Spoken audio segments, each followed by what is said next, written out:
GETTYChris Coleman is looking to banish his Georgia heartbreak, but Coleman would have gladly gone back to the cockroaches and soggy beds of Chisinau after what was to come next in Georgia, where he returns as Wales manager on Friday evening, looking to keep the late charge towards the World Cup finals alive. Mike Smith's position as manager was already under pressure following his Moldova nightmare. But there was only more pain to come as his side slipped to what was hailed as the worst result in Welsh football history. But Coleman believes his class of 2017 have the togetherness to keep their charge to Russia alive compared to the side beaten 50 in Tbilisi. "The last time I was in Tbilisi was horrible.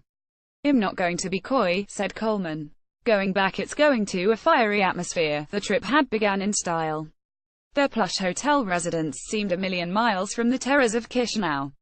But gunshots in the night confirmed their comfy surroundings were owned and run by the mafia as the war-torn state clamored for stability following their exit from the Soviet Union. Saturday, July 2, 2016. It was almost 25 years ago, but this team is on a different level to the team I was in. Chris Coleman, where Georgia's status as a nation was shaky, their football team was solid. Familiar faces including Georgian and Teimouri Ketsbaya had helped the Georgians earn the reputation as the Brazil of Eastern Europe. The nickname proved to be no joke as the 11 Welsh fans in attendance watched on in horror as their side fell to a 50 defeat. And Coleman admits he still feels the pain he suffered 22 years ago. He said, "It was almost 25 years ago, but this team is on a different level to the team I was in, albeit that we had some big hitters.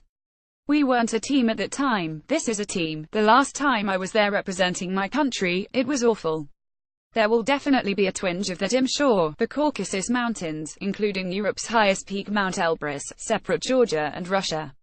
Coleman's men have been making steady progress in their bid to reach a first World Cup finals in 60 years.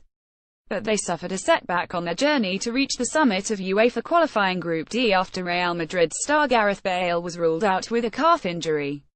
It has been 8 years since Wales last won away from home without a talisman, and Georgia will provide stiff opposition after they frustrated Wales to earn a hard-fought draw in Cardiff in October last year.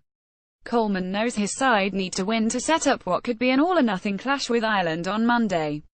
And he has backed his side to thrive under the spotlight.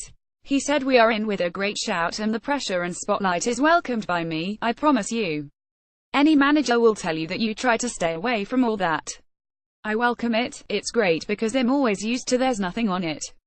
We get a couple of good results at the end of the campaign and everybody gets excited, and the next campaign wallop, after 3 games we're out of it. That's not the case now. It's the second campaign we've kept the ball rolling and we're in with a shout.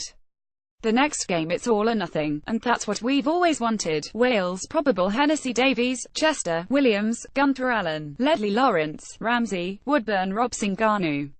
Referee: JG Manzano. Spa.